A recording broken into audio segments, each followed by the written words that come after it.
ഇനി എനിക്ക് എന്റെ മകന്റെ പ്രാണൻ വെച്ചൊരു പരീക്ഷണത്തിന് വയ്യ. മാഡം, പെട്ടെന്ന് ഇങ്ങനൊരു തീരുമാനം വേണം. അവരുടെ ബന്ധം വേർപിരിച്ചേ മതിയാവും.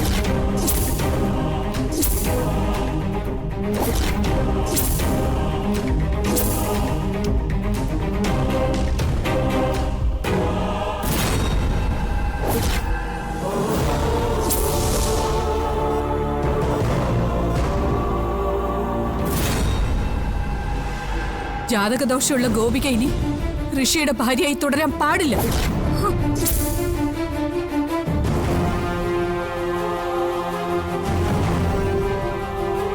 ഈ ആക്സിഡന്റ് ഗോപികയുടെ ജാതകദോഷം കൊണ്ടാ ഉണ്ടായതെന്ന് പറയുന്നതിൽ എന്താ അർത്ഥം? ഗോപികയ്ക്ക് അങ്ങനെ ഒരു ജാതകദോഷം ഇല്ലല്ലോ. വേണ്ട, ഇനി രഹസ്യം മറച്ചു പിടിക്കുന്നതിൽ അർത്ഥമില്ല. എല്ലാ സത്യങ്ങളും എല്ലാവരും അറിയട്ടെ. ഗോപികയ്ക്ക് ജാതകദോഷം ഇല്ലെന്ന് ഇവിടെ വെച്ച് എല്ലാവരും അറിയിക്കണം. ദേവിക, ഗോപികയെ പറഞ്ഞ് ഡിവോഴ്സിന് സമ്മതിപ്പിക്കേണ്ട ഉത്തരവാദിത്തം നിനക്കാ. ഏത് വിധേനെ അവളെ പറഞ്ഞ് സമ്മതിപ്പിക്കണം.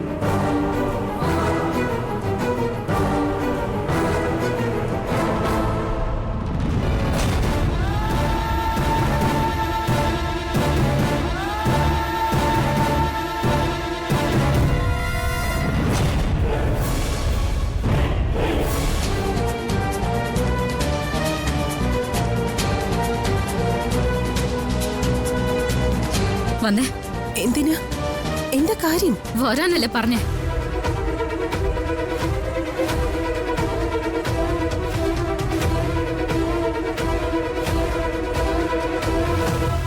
എന്താ കാര്യം? കേട്ടല്ലോ, ജാനകി മാഡം പറഞ്ഞത് ആന്റി കേട്ടല്ലോ. ആന്റിയും മോളും കൂടി ചേർന്ന് നടത്തിയ കള്ളത്തരങ്ങളുടെ പരിണിത ഫലമാ. നശിക്കാൻ പോകുന്നത് എന്റെ അനിയത്തിയുടെ ജീവിതമാ. ഇല്ലാത്ത ജാതകദോഷത്തിന്റെ പേരിൽ ഗോപികയുടെ ജീവിതം നശിക്കാൻ പാടില്ല. ഋഷിയും ഗോപികയും തമ്മിലുള്ള ഡിവോഴ്സ് നടക്കാൻ പാടില്ല. അവര് ഡിവോഴ്സ് വേണോന്നൊരു തീരുമാനം പറഞ്ഞ സ്ഥിതിക്ക് നമ്മൾ ഇനിയിപ്പോ എന്ത് ചെയ്യും മോളെ? അപ്പൊ ഒന്നും മിണ്ടാതെ അവര് പറയുന്ന പോലെ ഡിവോഴ്സിന് സമ്മതിച്ചു കൊടുക്കാന്നാണോ ആന്റി പറയുന്നത്? അല്ല, എന്നല്ല. ഇത്രയൊക്കെ ആയ സ്ഥിതിക്ക് ഇനി എനിക്കൊന്നും ചിന്തിക്കാനില്ല. ഗോപികയുടെ ലൈഫ് എനിക്ക് സേഫ് ആക്കിയേ പറ്റൂ. അതുകൊണ്ട് ഗോപിക്ക് ജാതകദോഷം ഇല്ല എന്നും ഇല്ലാത്ത ജാതകദോഷം അവളുടെ തലയിൽ കെട്ടിവെച്ചത് ആന്റിയും അഞ്ജിതയും ചേർന്നാണെന്നുള്ള സത്യാവസ്ഥ ഞാൻ ഇപ്പൊ അവരോട് തുറന്നു പറയും. അയ്യോ മോളെ ദേവികെ, നീ ദേവി ഇത് എടുത്തു ചാട്ടൊന്നും കാണിക്കരുത്. എന്നെ മോളെ നീ കുരുക്കിപ്പെടുത്തല്ലേ. ഈ കുരുക്ക് ഞാനായിട്ടുണ്ടാക്കിയതല്ലോ, നിങ്ങളായിട്ട് സ്വയം സൃഷ്ടിച്ചല്ലേ. ആണ്, സംഭവിച്ചു പോയി. എങ്കിലതിപ്പോ തിരുത്തണം. തിരുത്തിയേ മതിയാവും. മോളെ, അത് തിരുത്താൻ നിന്നാലുള്ള അവസ്ഥ നീ ഒന്ന് ആലോചിച്ച് നോക്ക്. ഗോപികയ്ക്ക് അവളുടെ ജീവിതം നഷ്ടപ്പെടാതെ കിട്ടും. പക്ഷെ അഞ്ജിതയുടെ ഭാവിയോ? അത് തകർന്നു പോവില്ലേ? അത് തകർന്നു പോകാതിരിക്കാൻ വേണ്ടിയല്ലേ വിവാഹ മണ്ഡപത്തിൽ വെച്ച് നിന്റെ കാല് പിടിച്ച് ഞാൻ കെഞ്ചിയത്? അന്ന് നീ എനിക്ക് മാപ്പ് തന്നെയല്ലേ? ഞങ്ങൾ നടത്തിയ കള്ളത്തിനും പുറത്താരോടും പറയില്ലെന്ന്. നീ ആ വാക്ക് മറന്നു പെരുമാറാൻ പോവാണോ? നീ ഞങ്ങളെ കൊലയ്ക്ക് കൊടുക്കാൻ പോവാണോ? അല്ലെങ്കിൽ പറഞ്ഞു, എല്ലാം അങ്ങ് വെട്ടി തുറന്നു പറഞ്ഞു. പക്ഷെ നീ ഇത് പറഞ്ഞു കഴിയുമ്പോഴേക്കും ഞാനും അഞ്ജിതയും ഈ ആശുപത്രി കെട്ടിടത്തിന് മുകളിൽ നിന്ന് ചാടി ചത്തിരിക്കും. ഓർത്തോ?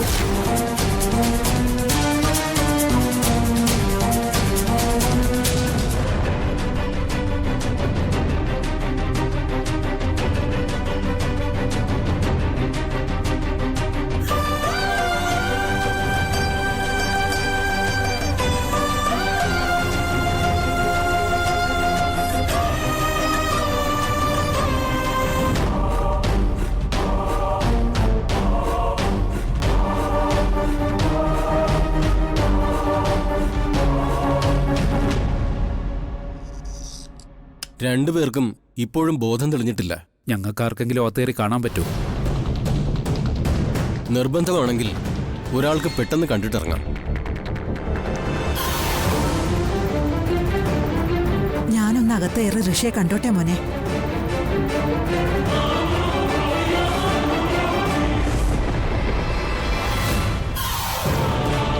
എന്ന് അമ്മ കയറി കണ്ടിട്ട് വരൂ. ആ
നീ കാരണമല്ലേ ഞങ്ങളുടെ ഋഷിമോന് ഈ ഗതി ഉണ്ടായത്. ജാതകദോഷമുള്ള നിന്നെ ഋഷി ഒരിക്കലും താലി കെട്ടാൻ പാടില്ലായിരുന്നു. ജോത്സ്യർ പറഞ്ഞതനുസരിക്കുകയായിരുന്നു വേണ്ടത്.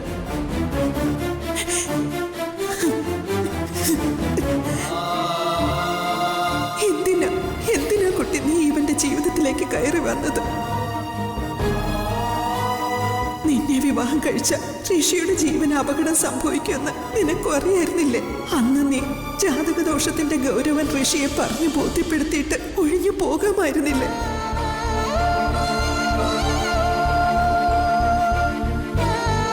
ജാനകി പറഞ്ഞത് തന്നെയാ ശരി. ഇവിടെ നിന്നിറങ്ങിയ ഉടൻ നീയും ഋഷിയും തമ്മിലുള്ള ഡിവോഴ്സ് നടന്നിരിക്കണം.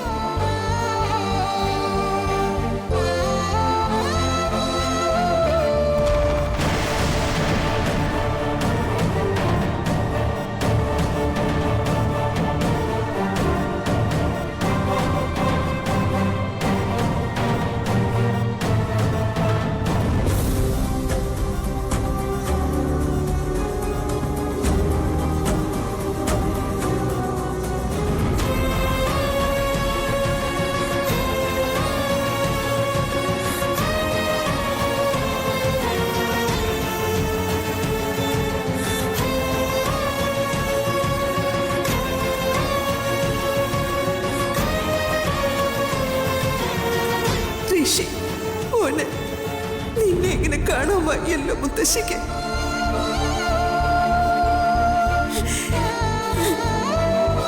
എന്റെ ശ്രീ പരമേശ്വരൻ, ഋഷി മോനെ രക്ഷിക്കണേ. ഇവന്റെ ആയുസിനൊരു ആപത്തും വരുത്തല്ലേ. എന്റെ ജീവൻ എടുത്തിട്ടായാലും എന്റെ കുഞ്ഞിന്റെ ജീവൻ കാത്തു രക്ഷിക്കണേ ഭഗവാനെ.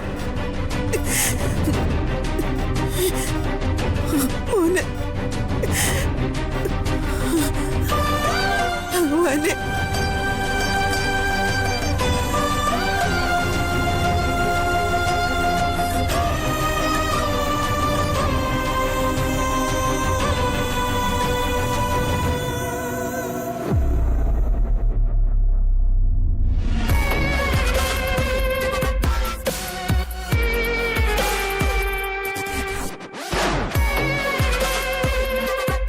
എന്റെ പ്ലാനിന്റെ ആദ്യ ഭാഗം അങ്ങനെ വിജയിച്ചു. ഇനി രണ്ടാം ഘട്ടം.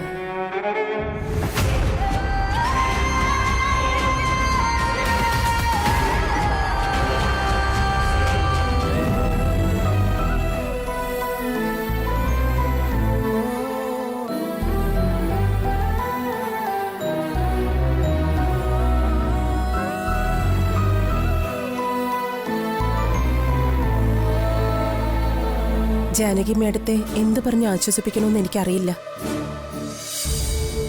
ഞാനും ജാനകി മേഡത്തെ പോലെ ഒരു അമ്മയല്ലേ. അതുകൊണ്ട് തന്നെ മാഡത്തിന്റെ വേദന എനിക്ക് മനസ്സിലാവും. ഋഷിയെ ജീവനോട് കിട്ടാൻ വേണ്ടിയുള്ള മാഡത്തിന്റെ പ്രാർത്ഥന ഈശ്വരൻ കേൾക്കും. ഈശ്വരൻ നിങ്ങളെ കൈവിടില്ല.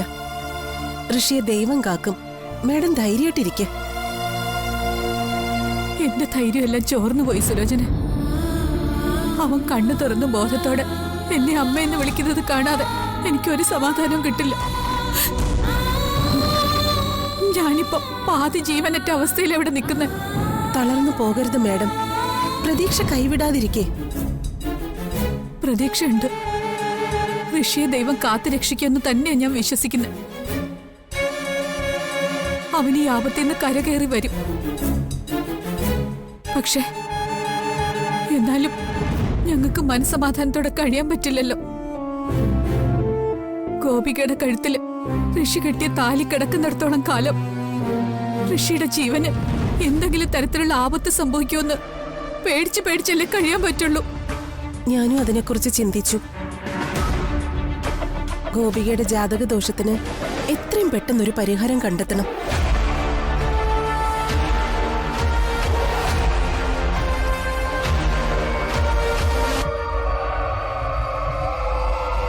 അതിന് പരിഹാരം ഞാൻ പറഞ്ഞത് തന്നെയാ. ഋഷിയും ഗോപികയുമായിട്ടുള്ള ബന്ധം വേർപെടുത്തണം. മാഡം, അത് പറയുന്ന പോലെ അത്ര ഈസി ഒന്നും ആയിരിക്കില്ല. എന്താ അതിന് തടസ്സം? ഒരു തടസ്സവും ഇല്ല. ഡിവോഴ്സിന് ഗോപിക തയ്യാറാവണം, അത്രേ ഉള്ളൂ. അവളെ കൊണ്ട് ഈ ഡിവോഴ്സിന് ഞാൻ സമ്മതിപ്പിക്കും. അവള് സമ്മതിക്കും. അതിനുവേണ്ടി എന്തു മാർഗവും ഞാൻ സ്വീകരിക്കും. ഗോപിക സമ്മതിച്ചാലും ഋഷി അതിന് തയ്യാറാവൂ? അവൻ അതിന് തയ്യാറായും മതിയാവും. അത് സാധിക്കുമെന്ന് എനിക്ക് തോന്നുന്നില്ല. ഋഷി ഗോപികയെ വിട്ടുപിരിയാനൊന്നും പോകുന്നില്ല മാഡം. ഇനിയിപ്പൊ നിർബന്ധിച്ച് ഗോപികയുടെ കഴുത്തിന്ന് ഋഷി കെട്ടിയ താലി ഊരി വാങ്ങി എന്ന് കരുതുക. അന്നേരം ഋഷി മിണ്ടാതിരിക്കോ? ഋഷി ചിലപ്പോ എന്തെങ്കിലും കടുങ്കൈ ചെയ്തു വരും. അവൻ അങ്ങനെ ചെയ്യില്ല എന്ന് മാഡത്തിന് ഉറപ്പു പറയാൻ പറ്റുമോ?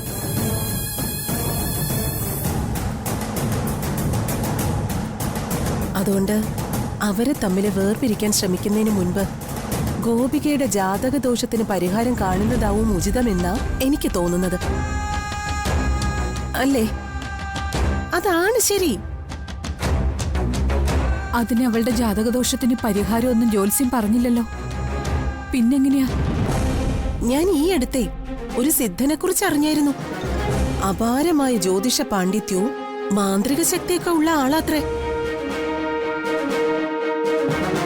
ആ സിദ്ധം വിചാരിച്ചാല് ഏത് കൊടിയ ജാതക ദോഷത്തിനും പരിഹാരം കാണാനാവും. അതിന് അദ്ദേഹത്തെ കഴിഞ്ഞേ മറ്റാരും ഉള്ളൂ. ഉറപ്പാണോ? അദ്ദേഹം വിചാരിച്ച ഗോപികയുടെ ജാതകദോഷത്തിന് പരിഹാരം ഉണ്ടാവോ? ഒരു സംശയവും വേണ്ട. ധാരാളം അനുഭവസ്ഥർ അദ്ദേഹത്തിന്റെ സിദ്ധിയെക്കുറിച്ച് പറഞ്ഞത് ഞാൻ നേരിട്ട് കേട്ടിട്ടുള്ളതാ. എനിക്കും അദ്ദേഹത്തെ വിശ്വാസം. സുലോചനയ്ക്ക് വിശ്വാസമാണെങ്കിൽ അത് മതി. ആ, എങ്കിൽ നമുക്ക് എത്രയും പെട്ടെന്ന് ആ സിദ്ധനെ പോയി കണ്ടാലോ? ഇതുപോലുള്ള കാര്യങ്ങൾ വെച്ച് താമസിപ്പിക്കാൻ പാടില്ല. ശരി, നമുക്ക് കാണാം. എങ്കിൽ നമുക്ക് നാളെ തന്നെ അങ്ങോട്ട് പോയാലോ? ഗോപികയുടെ ജാതകദോഷം കാരണം ഋഷിയുടെ ജീവന് ആപത്തുണ്ടാവരുത് ഒരിക്കലും. അതിനൊരു മാർഗം സിദ്ധം പറഞ്ഞു തരും. മാഡം സമാധാനിക്കേ.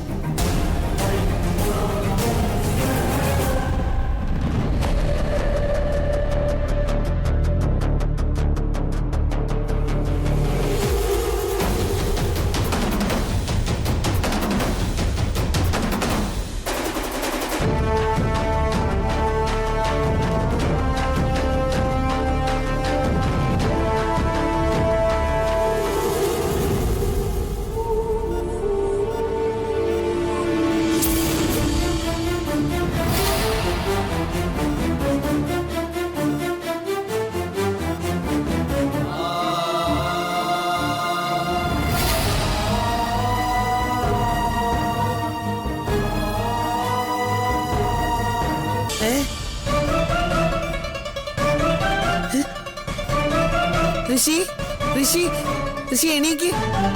ഋഷി എണീക്ക്. ഋഷി, മോനെ, ഋഷി, മോനെ സിദ്ധു. ദാ, ഋഷി എണീക്ക്. സിദ്ധു, അയ്യോ മോനെ വേണ്ട. ഋഷി, അയ്യോ സിദ്ധു, ദാ, മോനെ സൂക്ഷിച്ച്. ഗോപികെ, ഗോപികെ സിദ്ധു. എണീക്ക്. ഗോപികെ,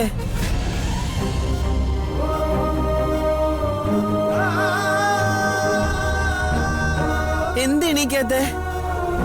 അയ്യോ അച്ഛ. സിദ്ധു വേണ്ട മോനെ. ഇവരെന്താ ഞാൻ വിളിച്ചിട്ട് വിളി കേൾക്കാത്തെ? ഇവർക്കെന്താ പറ്റിയേ? ഇവരെന്താ കണ്ണു തുറക്കാത്ത?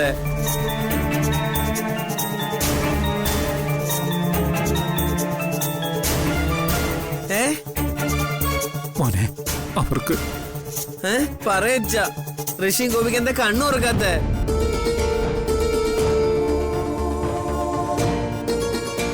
ഇവരെന്താ വിളിച്ചിട്ട് വിളി കേക്കാത്ത? അവർക്ക് വിളി കേൾക്കാൻ പറ്റില്ല മോനെ. എന്താ പറ്റാത്ത? ആക്സിഡന്റ് പറ്റിയിട്ട് ബോധമില്ലാതെ കിടക്കുക രണ്ടുപേരും. അതുകൊണ്ടാ മോൻ വിളിച്ചിട്ട് കേൾക്കാത്തതും കണ്ണു തുറക്കാത്തതും. അച്ഛാ, എവിടെ വെച്ച് ആക്സിഡന്റ് ഉണ്ടായേ? എങ്ങനെ ആക്സിഡന്റ് ഉണ്ടായേ? അതൊക്കെ പിന്നീട് മോൻ അച്ഛൻ പറഞ്ഞുതരാം. ഇപ്പൊ ഋഷിയെ കാണണോന്ന് പറഞ്ഞിട്ട് കണ്ടില്ലേ? വാ നമുക്ക് പോവാം. അപ്പൊ ഇനി ഇവരുടെ ബോധം എപ്പോഴാ വരിക? കുറച്ച് സമയം കഴിയും. ഇവർക്ക് ബോധം തെളിയാനുള്ള ചികിത്സ നടന്നുകൊണ്ടിരിക്കുന്നത്. അത് കഴിയുമ്പോ നമുക്ക് വീണ്ടും വന്ന് ഋഷിയെ കാണാം. ഇപ്പൊ മോൻ വാ. ഇല്ല അച്ഛാ, ഞാൻ വരില്ല. ഇവർക്ക് ബോധം വരാതെ ഞാൻ വരില്ല. മോനെ, നമുക്കാർക്കും ഇവിടെ ഇരിക്കാൻ പറ്റില്ല. അതിനുള്ള അനുവാദമില്ല. ഡോക്ടർ കണ്ട വഴക്ക് പറയും. വാ മോനെ. ഇല്ല, ഞാൻ വരില്ല അച്ഛാ. എന്താ മോനെ ഇത്? ഋഷിയും ഗോപിയും കണ്ണു ഓർക്കട്ടെ. അതുവരെ എനിക്ക് ഇവിടെ ഇരിക്കണം. എനിക്ക് ഇവിടെ ഇരിക്കണം.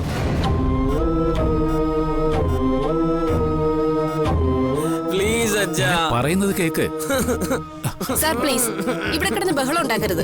സോറി, ഞാനിവനെ കൊണ്ടുപോയിക്കോളാം. ഇല്ല, എനിക്ക് ഇവരുടെ കൂടെ നിൽക്കണം അച്ഛാ. മോനെ,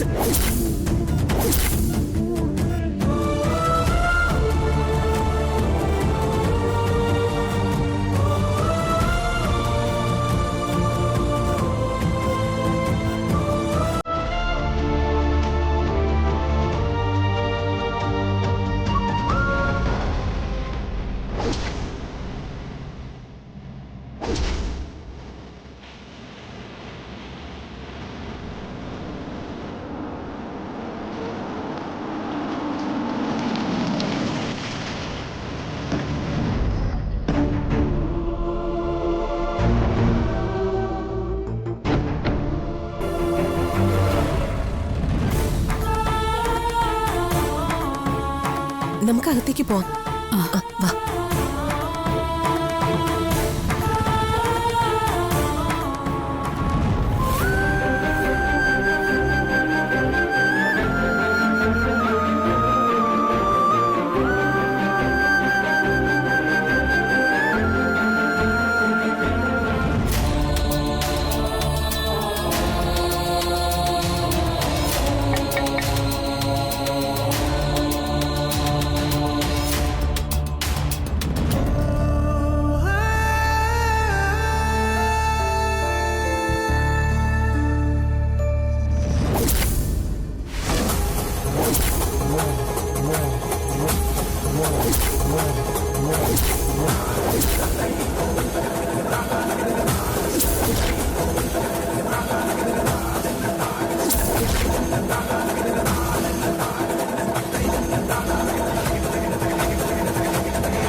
എല്ലാം ഞാൻ വിശദമായിട്ട് മനസ്സിൽ ഗണിച്ചു നോക്കി.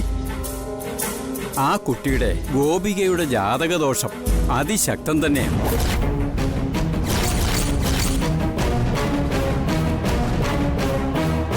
അതിനിപ്പോ പരിഹാരം എന്താന്ന് വെച്ചാ,